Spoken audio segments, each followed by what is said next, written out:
மேஷராசி அன்பர்களே, நாம் இப்போது டிசம்பர் மாதத்தின் தொடக்கமான முதல் 3 நாட்களைப் பற்றி பேசப் போகிறோம். டிசம்பர் 1, டிசம்பர் 2 மற்றும் டிசம்பர் 3, 2025. முதலில் டிசம்பர் 1 திங்கட்கிழமையிலிருந்து தொடங்குவோம். வாரத்தின் முதல் நாள் மற்றும் ஆண்டின் கடைசி மாதம் தொடங்குகிறது. இன்றைய கிரகநிலை மிகவும் சுவாரஸ்யமாகவும் அதே சமயம் சற்று எச்சரிக்கையாக இருக்க வேண்டியதாகவும் உள்ளது. இன்று சந்திரன் உங்கள் 12ஆம் வீடான மீன ராசியில் சஞ்சரிக்கிறார். ஜோதிட மாணவர்களுக்கு தெரியும், 12ஆம் வீடு என்பது துஸ்தானம் அல்லது மறைவு ஸ்தானம் என்று கருதப்படுகிறது. இது செலவு, இழப்பு, மருத்துவமனை மற்றும் வெளிநாட்டு பயணத்திற்கான வீடாகும். அது மட்டுமின்றி இன்று ஒரு விசேஷமான விஷயமும் உள்ளது. இன்று சந்திரன் ரேவதி நட்சத்திரத்தில் இருக்கிறார். ரேவதி என்பது ராசி சக்கரத்தில் உள்ள கடைசி நட்சத்திரமாகும். இது முடிவு மற்றும் முழுமையை குறிக்கிறது. சந்திரன் 12ஆம் வீட்டில் இருக்கும்போது ஒருவரின் மனம் நிகழ்காலத்தில் இருக்காது. இன்று நீங்கள் அலுவலகத்தில் அமர்ந்திருந்தாலும் உங்கள் மனம் வேறு எங்காவது சுற்றி கொண்டிருக்கும். நீங்கள் பழைய விஷயங்களை நினைவு கூறலாம் அல்லது எதிர்காலத்தை பற்றி கவலைப்படலாம். ஒரு விசித்திரமான அமைதியின்மை மற்றும் தனிமையை நீங்கள் உணரலாம். அந்த இடத்தில் ஏற்கனவே சனி பகவான் இருப்பதால் சனி மற்றும் சந்திரனின் சேர்க்கை இதை விஷயோகம் என்றும் அழைப்பார்கள். மனதை சோகமாக்கலாம். உங்கள் உழைப்பை யாரும் புரிந்து கொள்ளவில்லை என்று உங்களுக்கு தோன்றலாம். ஆனால் இதற்கான தீர்வும் இன்றைய நாளிலேயே ஒளிந்திருக்கிறது. இன்று கீதா ஜெயந்தி மற்றும் மோட்சதா ஏகாதசி. 12ஆம் வீடு மோட்சத்திற்கான வீடும் கூட. இன்று நீங்கள் உலகியல் விஷயங்களை ஒதுக்கி வைத்துவிட்டு 15 முதல் 20 நிமிடங்கள் தனிமையில் அமர்ந்து பூஜை செய்தாலோ அல்லது தியானம் செய்தாலோ உங்களுக்கு இருக்கும் மனச்சோர்வு அல்லது பாரம் உடனடியாக தெய்வீக அமைதியாக மாறிவிடும். வேலை மற்றும் கரியர் பற்றி பேசினால், வேலைக்கு செல்பவர்களுக்கு இன்றைய நாள் சற்று மந்தமாகவே இருக்கும். வேலையில் ஈடுபாடு குறைவாக இருக்கும். ஆனால் இங்கே ஒரு முக்கியமான விஷயம் உள்ளது. உங்கள் வேலை வெளிநாடு தொடர்புடையதாக இருந்தால், உதாரணமாக நீங்கள் ஒரு எம்என்சி நிறுவனத்தில் இருந்தால், இறக்குமதி ஏற்றுமதி தொழில் செய்தால் அல்லது விசாவிற்கு விண்ணப்பிக்க விரும்பினால், இன்றைய நாள் உங்களுக்கு ஒரு பொற்காலம். 12ஆம் வீடு வெளிநாட்டை குறிப்பதால் அங்கு அமர்ந்திருக்கும் சந்திரன் வெளிநாட்டு தொடர்புகள் மூலம் உங்களுக்கு பெரிய லாபத்தை தரலாம். மற்றவர்களுக்கு எனது ஆலோசனை என்னவென்றால், இன்று உங்கள் முதலாளியிடம் வாக்குவாதம் செய்யாதீர்கள். அலுவலக அரசியலில் ஈடுபடாதீர்கள். இன்று நீங்கள் சற்றே கண்ணுக்கு தெரியாதவர் போல இருந்து உங்கள் வேலையை மட்டும் செய்துவிட்டு வீட்டுக்குச் செல்லுங்கள். பொருளாதார நிலையை பொறுத்தவரை 12ஆம் வீடு என்பது செலவுக்கான வீடு. இன்று உங்கள் பணப்பையை பத்திரமாக வைத்திருங்கள். தேவையில்லாத செலவுகள் வரலாம். வண்டி பழுதாகலாம், மருத்துவ செலவுகள் வரலாம் அல்லது திடீரென்று ஏதாவது அபராதம் கட்ட வேண்டியிருக்கலாம். ஆனால் எங்கள் தரவுகளின்படி பங்குச்சந்தைக்கு ஒரு குறிப்பு உள்ளது. மேலும் முதலீடு செய்யுங்கள். இது கேட்பதற்கு முரணாக தோன்றலாம். ஆனால் ஜோதிடத்தில் 8ஆம் வீடு மற்றும் 12ஆம் வீட்டின் தொடர்பு நீண்டகால முதலீட்டிற்கு நல்லது. இன்று நீங்கள் பணத்தை செலவு செய்வதற்கு பதிலாக முதலீடு செய்தால் 12ஆம் வீட்டின் ஆற்றலை நீங்கள் பாசிட்டிவாக மாற்றிவிட்டீர்கள் என்று அர்த்தம். ஆரோக்கியத்தை பொறுத்தவரை இன்று அலட்சியம் கூடவே கூடாது. 12ஆம் வீடு தூக்கம் மற்றும் கால்களை நிர்வகிக்கிறது. உங்களுக்கு கால்களில் வலி, பாதங்களில் வீக்கம் அல்லது கண்களில் எரிச்சல் போன்ற பிரச்சனைகள் ஏற்படலாம். தூக்கமின்மை இன்று இரவு உங்களை தொந்தரவு செய்யலாம். எல்லாவற்றுக்கும் மேலாக முக்கியமானது, கவனமாக வண்டி ஓட்டுங்கள். 8ஆம் வீட்டில் செவ்வாய் மற்றும் 12ஆம் வீட்டில் சந்திரன். இந்த சேர்க்கை கவனத்தை சிதறடிக்கும். வாகனம் ஓட்டும்போது மொபைலை ஓரமாக வைத்துவிடுங்கள். ஆனால் விரக்தி அடைய வேண்டாம். இரவு ஆக ஆக ஆற்றல் மாறும். இரவு 11:18 சந்திரன் மீனராசியை விட்டு வெளியேறி உங்கள் லக்னமான மேஷ ராசிக்கு நுழைவார். இது ஒரு பெரிய மாற்றமாக இருக்கும். கடிகாரத்தில் மணி 11:15 ஆனவுடன் உங்கள் மனதின் பாரம் திடீரென்று மறைவதை நீங்கள் உணர்வீர்கள். நள்ளிரவில் கஜகேசரி யோகத்தின் ஒரு மெல்லிய தாக்கம் உருவாகும். இதனால் உங்களுக்கு நல்ல தூக்கம் வரும் மற்றும் அடுத்த நாளுக்கான உற்சாகம் கிடைக்கும். இப்போது நாம் டிசம்பர் 2ஆம் தேதி 2025 செவ்வாய்க்கிழமைக்கு நுழைகிறோம். நண்பர்களே, நேற்றைய நாள் இரவு என்றால் இன்றைய நாள் விடியல். இன்று கிரகங்களின் ஆட்டம் முற்றிலும் மாறிவிட்டது. இன்று சந்திரன் உங்கள் லக்னபாவமான மேசராசியில் இருக்கிறார். எல்லாவற்றுக்கும் மேலாக இன்று செவ்வாய்க்கிழமை. செவ்வாய்க்கிழமை யாருடைய நாள்? செவ்வாய் பகவானின் நாள். மேச லக்னத்தின் அதிபதி யார்? செவ்வாய். அதாவது இன்று லக்னாதிபதியின் நாள் மற்றும் சந்திரன் லக்னத்தில் இருக்கிறார். இது உங்களுக்கு டபுள் பொனான்சா. இதற்கு மேல் பஞ்சாங்கம் என்ன சொல்கிறதென்றால், இன்று காலை முதல் இரவு வரை அமிர்த சித்தி யோகம் மற்றும் சர்வார்த்த சித்தி யோகம் உருவாகிறது. நேற்று நீங்கள் மற்றவர்களைப் பற்றி நினைத்துக் கொண்டிருந்தீர்கள், இன்று நீங்கள் உங்களைப் பற்றி நினைப்பீர்கள். லக்னத்தில் சந்திரன் ஒருவரை தன்னம்பிக்கை கொண்டவராகவும் கொஞ்சம் உணர்ச்சி வசப்படுபவராகவும் மாற்றுகிறது. இன்று நீங்கள் அஸ்வினி நட்சத்திரத்தின் ஆதிக்கத்தில் இருப்பீர்கள். அஸ்வினி நட்சத்திரத்தின் அதிபதிகள் அஸ்வினி குமாரர்கள். இவர்கள் தேவர்களின் மருத்துவர்கள். இந்த நட்சத்திரம் வேகம் மற்றும் புதிய தொடக்கத்தின் அடையாளமாகும். இன்று உங்கள் நடை வேகம், பேச்சு வேகம் மற்றும் வேலை செய்யும் வேகம் அதிகமாக இருக்கும். உங்களிடம் ஒரு தனித்துவமான பொலிவு இருக்கும். மக்கள் உங்களை நோக்கி ஈர்க்கப்படுவார்கள். கெரியரை பத்தி பேசினால், பல நாட்களாக தேங்கி கிடந்த துணிச்சல் தேவைப்படும் ஏதேனும் ஒரு வேலை உங்களிடம் இருந்தால் அதை இன்று செய்யுங்கள். செவ்வாய் 8ஆம் வீட்டில் அமர்ந்து உங்களுக்கு ஆராய்ச்சி மற்றும் ஆழ்ந்த பகுப்பாய்வு சக்தியை தருகிறார். மேலும் சந்திரன் லக்னத்தில் அமர்ந்து அதை முடிப்பதற்கான வலிமையை தருகிறார். நீங்கள் போலீஸ், இராணுவம், இன்ஜினியரிங், அறுவை சிகிச்சை அல்லது ஏதேனும் தொழில்நுட்பத் துறையில் இருந்தால் இன்று உங்களுக்கு பெரிய வெற்றி கிடைக்கலாம். சர்வார்த்த சித்தி யோகம் என்றால் எல்லா அர்த்தங்களும் அல்லது நோக்கங்களும் நிறைவேறுவது. இன்று செய்யப்படும் உழைப்பு வீணாகாது. பணத்தை பற்றி பேசினால், செவ்வாய் 8ஆம் வீட்டிலிருந்து தனது நேரடி பார்வையை உங்கள் 2ஆம் வீடான தனஸ்தானத்தின் மீது செலுத்துகிறார். இதன் அர்த்தம் திடீர் பணவரவு. இன்று பௌம பிரதோஷம், செவ்வாய் பிரதோஷம் என்ற விசேஷமும் கூடவே வருகிறது.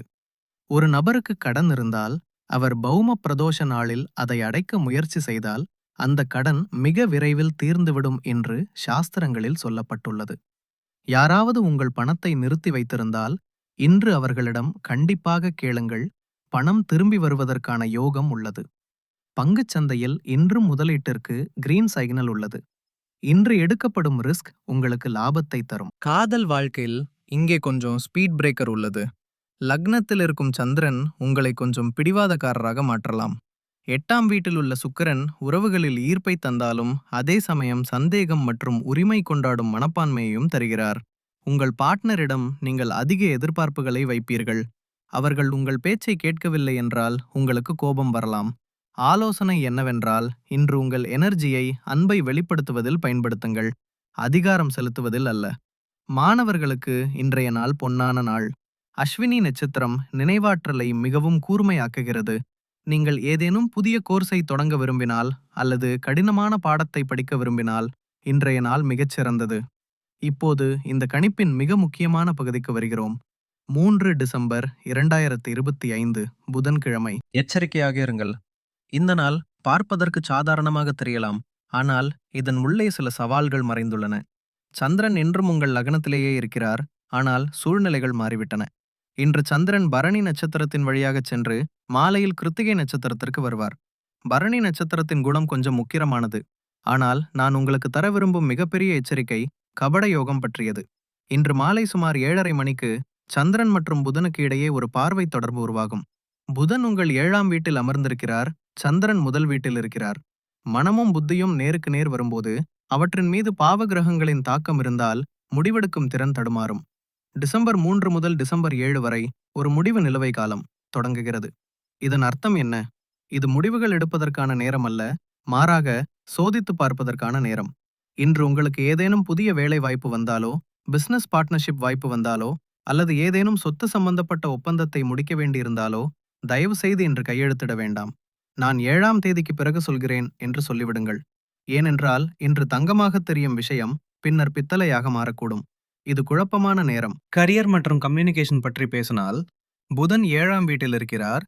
இது பொது தொடர்பு மற்றும் கூட்டாண்மைக்கான வீடு. மேலும் இன்று புதன்கிழமை. இன்று உங்கள் பேச்சுதான் உங்கள் மிகப்பெரிய எதிரியாக மாறக்கூடும். அலுவலகத்தில் விளையாட்டாக பேசும்போது கவனமாக இருங்கள். உங்கள் சிறிய பேச்சு கூட யாருக்காவது குத்தலாம், அது பெரிய பிரச்சனையாக மாறலாம். மாலை நேரத்தில் சக ஊழியர் ஒருவர் உங்களுக்கு தவறான தகவலை தரலாம். எனவே குறுக்கு விசாரணை செய்யாமல் எந்த விஷயத்தையும் நம்ப வேண்டாம். பொருளாதார நிலையை பார்த்தால், முதலீட்டிற்காக நடந்து கொண்டிருந்த சுழற்சிக்கு இதுவே கடைசி நாள். இன்றிலிருந்து அடுத்த சில நாட்களுக்கு நீங்கள் மார்க்கெட்டிலிருந்து விலகி இருக்க வேண்டும். இன்று ஆன்லைன் பேமெண்ட் செய்யும்போது, ஓடிபி பகிரும்போது அல்லது பாஸ்வேர்ட் போடும்போது கூடுதல் கவனத்துடன் இருக்க வேண்டும். 8ஆம் வீட்டு கிரகங்கள் மற்றும் இன்றைய கபட யோகம் சைபர் மோசடியை நோக்கி சுட்டிக்காட்டுகின்றன. நான் மீண்டும் சொல்கிறேன், கவனமாக வண்டி ஓட்டுங்கள். இந்த எச்சரிக்கை 3 நாட்களுக்கும் பொருந்தும். ஆனால் இன்றைக்கு மிக முக்கியம். சந்திரன் பரணி நட்சத்திரத்தில் இருக்கிறார். 8ஆம் வீட்டில் செவ்வாய், சூரியன், சுக்கிரன் ஆகியோரால் அங்காரக யோகம் உருவாகியுள்ளது. சாலையில் நடக்கும்போது, படிக்கட்டுகளில் ஏறி இறங்கும்போது அல்லது ஜிம்மில் அதிக எடை தூக்கும்போது கவனமாக இருங்கள். நரம்புகளில் சுளுக்கு அல்லது காயம் ஏற்பட வாய்ப்புள்ளது. இரவு 11:14 சந்திரன் மேஷ ராசியை விட்டு ரிஷப ராசிக்கு, அதாவது உங்கள் 2வது வீட்டிற்கு செல்வார். ரிஷப ராசி சந்திரனின் உச்ச ராசி. அதாவது இன்று இரவு 11:15 மேல் நீங்கள் நிம்மதி பெருமூச்சு விடுவீர்கள். உங்கள் கவனம் பணம் மற்றும் குடும்பத்தின் மீது திரும்பும். மன அழுத்தம் குறையும். நண்பர்களே, நாம் கெரியர், பணம் மற்றும் பிசினஸ் பற்றி நிறைய பேசுகிறோம். ஆனால் வீட்டின் அச்சாணியான வீட்டை நிர்வகிக்கும் நம் இல்லத்தரசிகளுக்கு இந்த 3 நாட்கள் எப்படி இருக்கும்? இதை தெரிந்து கொள்வது மிக அவசியம். ஏனென்றால் மேஷ லக்ன ஜாதகத்தில் தர்மம் மற்றும் சுகத்திற்கு காரணமான குரு பகவான் இப்போது உங்கள் 4ஆம் வீட்டில் அமர்ந்திருக்கிறார். 4ஆம் வீடு வீடு மற்றும் குடும்ப சுகத்தை குறிக்கிறது. எனவே எனது மேஷலக்ன தாய்மார்களே மற்றும் சகோதரிகளே, உங்களுக்கான இந்த 3 நாட்களின் சிறப்பு அலசல் இதோ. டிசம்பர் 1. இது உங்களுக்காக நேரம் ஒதுக்கும் நாள். சந்திரன் 12ஆம் வீட்டில் இருக்கிறார். வாரத்தின் முதல் நாள் உங்களுக்கு சற்று சோர்வாக இருக்கலாம். நீங்கள் எல்லோருக்காகவும் இவ்வளவு செய்கிறீர்கள், ஆனால் உங்களுக்கு கிடைக்க வேண்டிய பாராட்டு கிடைக்கவில்லை என்று நீங்கள் உணரலாம். 12ஆம் வீடு தியாகத்தை குறிக்கிறது. இன்று குடும்பத்திற்காக நீங்கள் நிறைய தியாகம் செய்வீர்கள். இன்று வீட்டு செலவுகளை பற்றி சிறு மன அழுத்தம் ஏற்படலாம். பழைய பொருள் ஏதேனும் பழுதாகலாம். எனது ஆலோசனை என்னவென்றால், இன்று சூப்பர் விமனாக இருக்க முயற்சிக்காதீர்கள். வேலைகளை சற்று இலகுவாக வைத்துக் கொள்ளுங்கள். இன்று உங்கள் உடல் நலத்தை புறக்கணிக்காதீர்கள், குறிப்பாக கால்களில் வலி இருந்தால். டிசம்பர் 2ஆம் தேதி. இந்த நாள் சொல்கிறது, நீங்கள்தான் வீட்டின் பாஸ். இன்று உங்கள் எனர்ஜி அப்படியே மாறிவிடும். நேற்று இருந்த சோர்வு காணாமல் போய்விடும். இன்று வீட்டின் முழு பொறுப்பையும் உங்கள் கையில் எடுப்பீர்கள். வீட்டில் ஏதேனும் புதுப்பிக்கும் திட்டம் இருந்தாலோ அல்லது பெரிய அளவில் சுத்தம் செய்யும் வேலை இருந்தாலோ இன்று நீங்கள் அதை முடித்தே தீருவீர்கள். ஆனால் இங்கே ஒரு சிறிய எச்சரிக்கை. உங்கள் லக்னாதிபதி செவ்வாய் 8ஆம் வீட்டில் அமர்ந்திருக்கிறார். இது புகுந்த வீட்டை குறிக்கும் இடமாகும். இன்று புகுந்த வீட்டார் வகையில் ஏதேனும் ஒரு விஷயத்தில் வாக்குவாதம் ஏற்படலாம். இன்று உங்கள் தன்னம்பிக்கை நன்றாக இருக்கும். ஆனால் கோபத்தை கட்டுப்படுத்துங்கள். கணவருடன் சின்ன சின்ன ஊடல்கள் வரலாம். ஏனென்றால் இன்று உங்கள் பேச்சுதான் நடக்க வேண்டும் என்று நினைப்பீர்கள். டிசம்பர் 3. இதற்கான மந்திரம் மௌனம். இந்த நாள் நீங்கள் மிகவும் விழிப்புடன் இருக்க வேண்டிய நாள். புதன் 7ஆம் வீட்டில், அதாவது கணவரின் வீட்டில் இருக்கிறார். இன்று கணவன் மனைவி இடையே தகவல் பரிமாற்ற இடைவெளி ஏற்படலாம். நீங்கள் ஒன்றை சொல்வீர்கள், அவர் வேறொன்றை புரிந்து கொள்வார். இன்னொரு முக்கியமான விஷயம், இன்று வேலையாட்களை அல்லது பணிப்பெண்களை கண்மூடித்தனமாக நம்ப வேண்டாம். வீட்டின் சாவிகள் அல்லது விலை உயர்ந்த பொருட்களை கண்ட இடங்களில் வைக்காதீர்கள். கபடத யோகம் வீட்டிற்குள் சிறு திருட்டு அல்லது பொய் பேசுதலை சுட்டிக்காட்டுகிறது. அக்கம் பக்கத்தினருடன் அரட்டை அடிப்பதாக இருந்தால் இன்று அதிலிருந்து விலகியிருங்கள். இன்று மௌனமாக இருப்பதே மிகப்பெரிய பரிகாரம். ஆகவே நம் வீட்டை நிர்வகிக்கும் சக்திகளுக்கான சிறப்பு வழிகாட்டுதல் இதுதான். இப்போது இதை ஒரு நிமிடத்தில் தொகுத்து பார்ப்போம். டிசம்பர் 1 திங்கள். இது நிற்கும் நாள். மனம் 12ஆம் வீட்டில் உள்ளது. செலவுகள் இருக்கும், மந்தம் இருக்கும். பரிகாரம் ஆன்மீகம் மற்றும் மௌனம். டிசம்பர் 2ஆம் தேதி செவ்வாய். இது ஓடும் நாள். லக்னத்தில் சந்திரன் மற்றும் சர்வார்த்த சித்தி யோகம். எதை விரும்புகிறீர்களோ அதை அடைய முடியும். இந்த 3 நாட்களில் இதுவே மிகச்சிறந்த நாள். உங்கள் முழு ஆற்றலையும் இந்த நாளில் பயன்படுத்துங்கள். டிசம்பர் 3 புதன். இது கவனமாக இருக்க வேண்டிய நாள். கபட யோகம் மற்றும் முடிவுகள் நிலுவையில் இருக்கும் கட்டம். கண்களையும் காதுகளையும் திறந்து வையுங்கள், ஆனால் வாயை குறைவாக திறங்கள். இப்போது கேள்வி என்னவென்றால், இந்த கிரகங்களின் கனமான ஆற்றலை நாம் எப்படி சமன் செய்வது? உங்கள் 8ஆம் வீட்டில், அதாவது இக்கட்டான வீட்டில் கிரகங்களின் கூட்டம் இருப்பதால் உங்களுக்கு ஒரு பாதுகாப்பு கவசம் தேவை. மேஷ லக்னக்காரர்களே, இந்த மகா பரிகாரங்களை குறித்துக் கொள்ளுங்கள். 1. முதல் மற்றும் மிக முக்கியமான பரிகாரம் அனுமன் சாலிசா கவசம். செவ்வாய், சூரியன் மற்றும் சுக்கிரன் 8ஆம் வீட்டில் உள்ளனர். இது மிக அதிகமான ஆற்றல் மற்றும் வெப்பம். இதை அனுமன் ஒருவரால் மட்டுமே கட்டுப்படுத்த முடியும். இந்த 3 நாட்களும் வீட்டை விட்டு வெளியேறும் முன் ஒரு முறை அனுமன் சாலிசா பாராயணம் செய்யுங்கள். இது விபத்து மற்றும் அலுவலக அரசியல் இரண்டிலிருந்தும் உங்களை காப்பாற்றும். 2வது பரிகாரம் வெல்லம் தானம். இது செவ்வாய்க்கிழமைக்கு சிறப்பானது. டிசம்பர் 2 அன்று தேவையுள்ளவர்கள், தொழிலாளிகள் அல்லது பசுமாட்டிற்கு சிறிது வெல்லம் கொடுங்கள். செவ்வாய் இரத்தத்தின் காரகர். வெல்லம் அதை சுத்தப்படுத்துகிறது. இதனால் உங்கள் தன்னம்பிக்கை கூடும் மற்றும் தடைபட்ட பணம் வரும். 3வது பரிகாரம்: பச்சை பயறு மற்றும் பறவைகள். இது புதன்கிழமைக்கானது. டிசம்பர் 3 அன்று கபட யோகத்திலிருந்து தப்பிக்க பறவைகளுக்கு ஊற வைத்த பச்சை பயறு அல்லது கம்பு போடுங்கள். புதன் பறவைகளின் காரகர். நீங்கள் வாயில்லா ஜீவனுக்கு உணவு அளிக்கும்போது உங்கள் புதன் சுபமாக மாறிவிடுவார். மக்களால் உங்களை ஏமாற்ற முடியாது. 4வது பரிகாரம்: வாகன விதி. இந்த 3 நாட்களில் ஒரு விதியை உருவாக்கிக் கொள்ளுங்கள். வாகனம் ஓட்டும் போது போனை பயன்படுத்தவே மாட்டேன் என்று. இந்த சிறிய ஒழுக்கம் பெரிய விபத்தை தவிர்க்கலாம். நண்பர்களே, ஜோதிடம் பயமுறுத்துவதற்கு அல்ல, விழிப்படையச் செய்வதற்கு. கிரகங்கள் தங்கள் வேலையை செய்கின்றன, நீங்கள் உங்கள் கர்மாவை செய்யுங்கள். 2ஆம் தேதியின் ஆற்றலை முழுமையாக பயன்படுத்துங்கள் மற்றும் 3ஆம் தேதி விழிப்புடன் இருங்கள். வெற்றி உங்களுக்குத்தான். ஆழமாக ஆராய்ந்து சொல்லப்பட்ட இந்த தகவல் உங்களுக்கு பிடித்திருந்தால், ஒவ்வொரு கிரகப் பெயர்ச்சியையும் நான் இதேபோல் விரிவாக விளக்க வேண்டும் என்று நீங்கள் விரும்பினால், இந்த வீடியோவை மறக்காமல் லைக் செய்யுங்கள். கமெண்டில் உங்கள் இஷ்ட தெய்வத்தின் பெயர் அல்லது ஜெய் ஸ்ரீராம் என்று எழுத மறக்காதீர்கள். இது ஒரு பாசிட்டிவ் எனர்ஜி பரிமாற்றம். சேனலை சப்ஸ்கிரைப் செய்து பெல் ஐகானை அழுத்திக் கொள்ளுங்கள். அப்போதுதான் வரவிருக்கும் நாளை பற்றிய செய்தி உங்களுக்கு முன்னரே கிடைக்கும். உங்களையும் உங்கள் குடும்பத்தையும் நன்றாக பார்த்துக் கொள்ளுங்கள். அடுத்த வீடியோவில் விரைவில் உங்களை சந்திக்கிறேன். அதுவரை ஹர ஹர மகாதேவ்.